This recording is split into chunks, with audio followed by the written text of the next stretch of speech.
Alright guys, welcome back to Algos Made Simple. Today we've got Leetcode 53 Maximum SubArray. Not too difficult, but we're going to see how simple we can make this one. Diving right in here, it says, given an integer array nums, find the contiguous subarray containing at least one number, which has the largest sum, and return its sum. A subarray is a contiguous part of an array. So I would let the interviewer know, okay, I understand I'm given an array of integers, and I'm trying to find the subarray that's the largest sum. So it could be the entire subarray, it could just be a fraction of it, it could theoretically be one number of it if you had a positive number surrounded by a bunch of negative numbers. So with that being said, I understand it conceptually. Let me dive in here to the example. They've got an example for us where nums equals -2, 1, -3, 4, -1, 2, 1, -5, 4.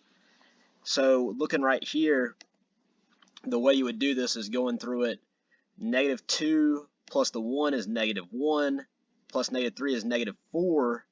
So when you get here to this 4, well, just starting over. Okay, I got -2. I come here to 1. Would I rather have this 1 or would I'd have together -1? Okay, I'd rather start fresh at the 1. 1 plus the -3 is -2. Would I rather have -2 or -3? I'd rather have -2, so I stick with this. But then I get here, would I rather have 4 plus -2 or just 4? Okay, I'd obviously rather just have 4. So I'm back here starting here, and I've got 4 minus 1 is 3, so 4 is still my best that I've seen, so I'm going to need to keep a global max as well as a current max.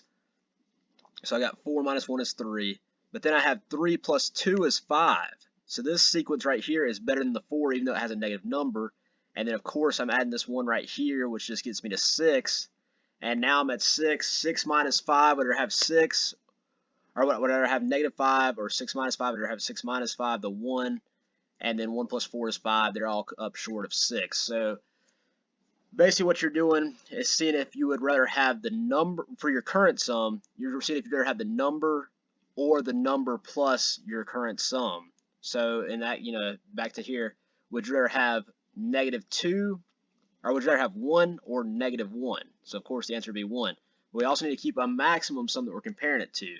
So the game plan would be, alright, I know I need a current sum, and that's either going to be, and if you want to put little parentheses here, that could be the num from numbers, or it's going to be num plus current sum, just get us an idea what we're looking for here.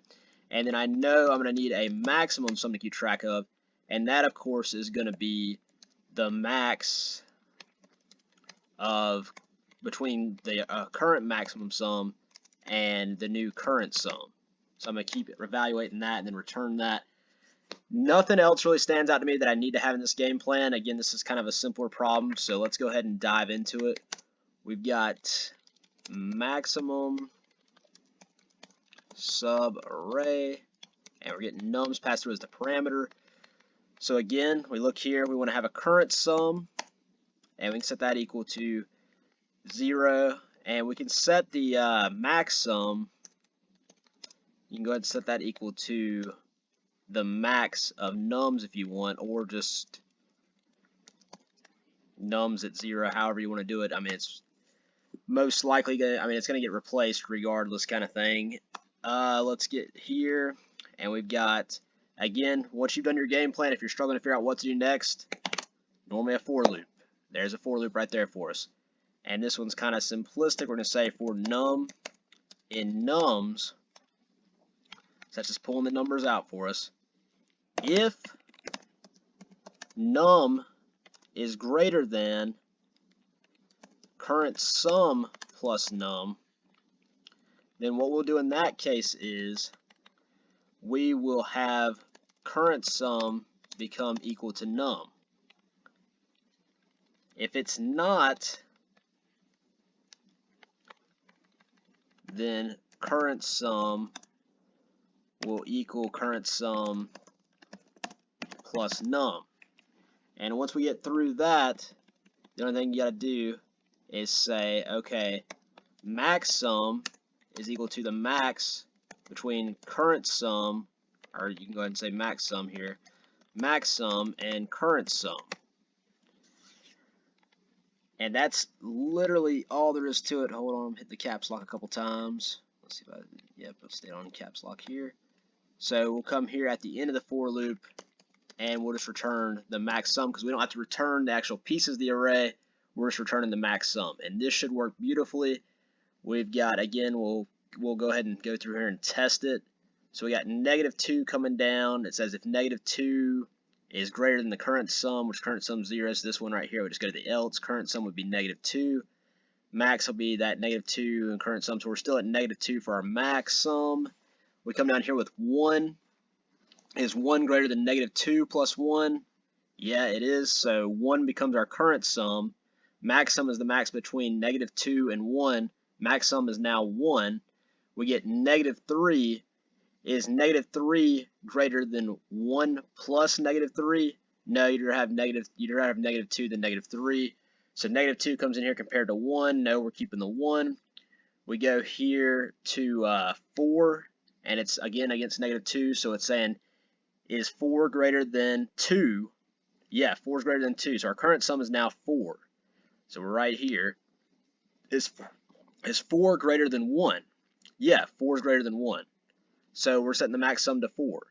Okay, so then we go here and we have, is -1 greater than 3? No, 3 will be our new current sum. It's not greater than 4 though. And then we'll have 2 versus 5. And of course we want to have the 5. So 5 is greater than 4. 5 is now our new maximum sum. You hear to the 1. Is 1 greater than 5? No. So we have 6. 6 is greater than our current maximum sum. 6 is our new one. Okay, then we have, is -5 better than 6? No. So we have down here 1's our new current sum, and it's of course not better than 6. And then we have 4 brought in. Is 4 better than 4 plus 1? 5? No. So 5 is our new current sum. 5 versus 6. 6 is our max sum. It stays at 6. And that is the answer. That's all there is to this one, guys. Very, very simple. All you're doing is basically, hey, would I be better off starting new with this number for the current sum, or keeping this trend going? And then at the same time, you're just keeping an eye out on what the max sum has been, so that way you can replace the max sum if you get something higher or whatever kind of thing.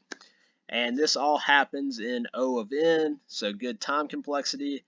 I would say this is a pretty good answer for this one if you get in an interview, and a not too difficult question, something we kind of should hope for in an interview. So thanks for hanging out again, guys. We'll be back with some more problems, and we'll just keep this thing rolling. Thanks.